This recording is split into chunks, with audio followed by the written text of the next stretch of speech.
Sabi niya, Dok, ang galing mo mag-close ng ano, tama kunin ka na namin ng ano. Ay, sabi ko, mahirap pa kasi kailangan na yung point of realization. Bakit siya magabi?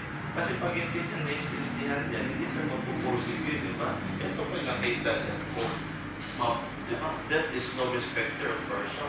O siya mamili, kay 40 pa ka, di mo lambay ko sa imo. Kay ikaw sa pintahon, mura pwede na yun ka. So, kita na. Now,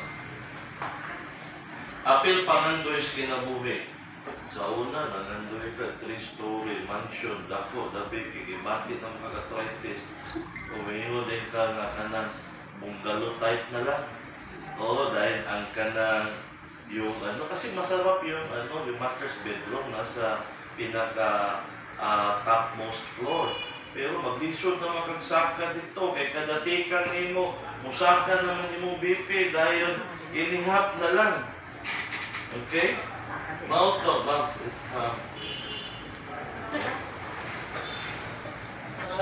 ayan, good evening.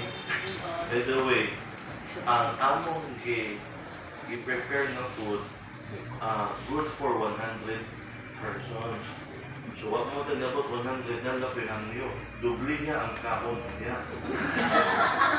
Bahala din ito mag-ubas negosyo. Basta namuli ng busog. Okay lang ba? Yes. Ate, ibibilis na lang po na to. Bilis na lang. Okay. Direta. Apel pala ito'y mga pintuhan. Now, just a few facts. Do you know, ito, lakihan ko lang ayan. 276 died daily from heart attack. So, ilang oras sa isang araw?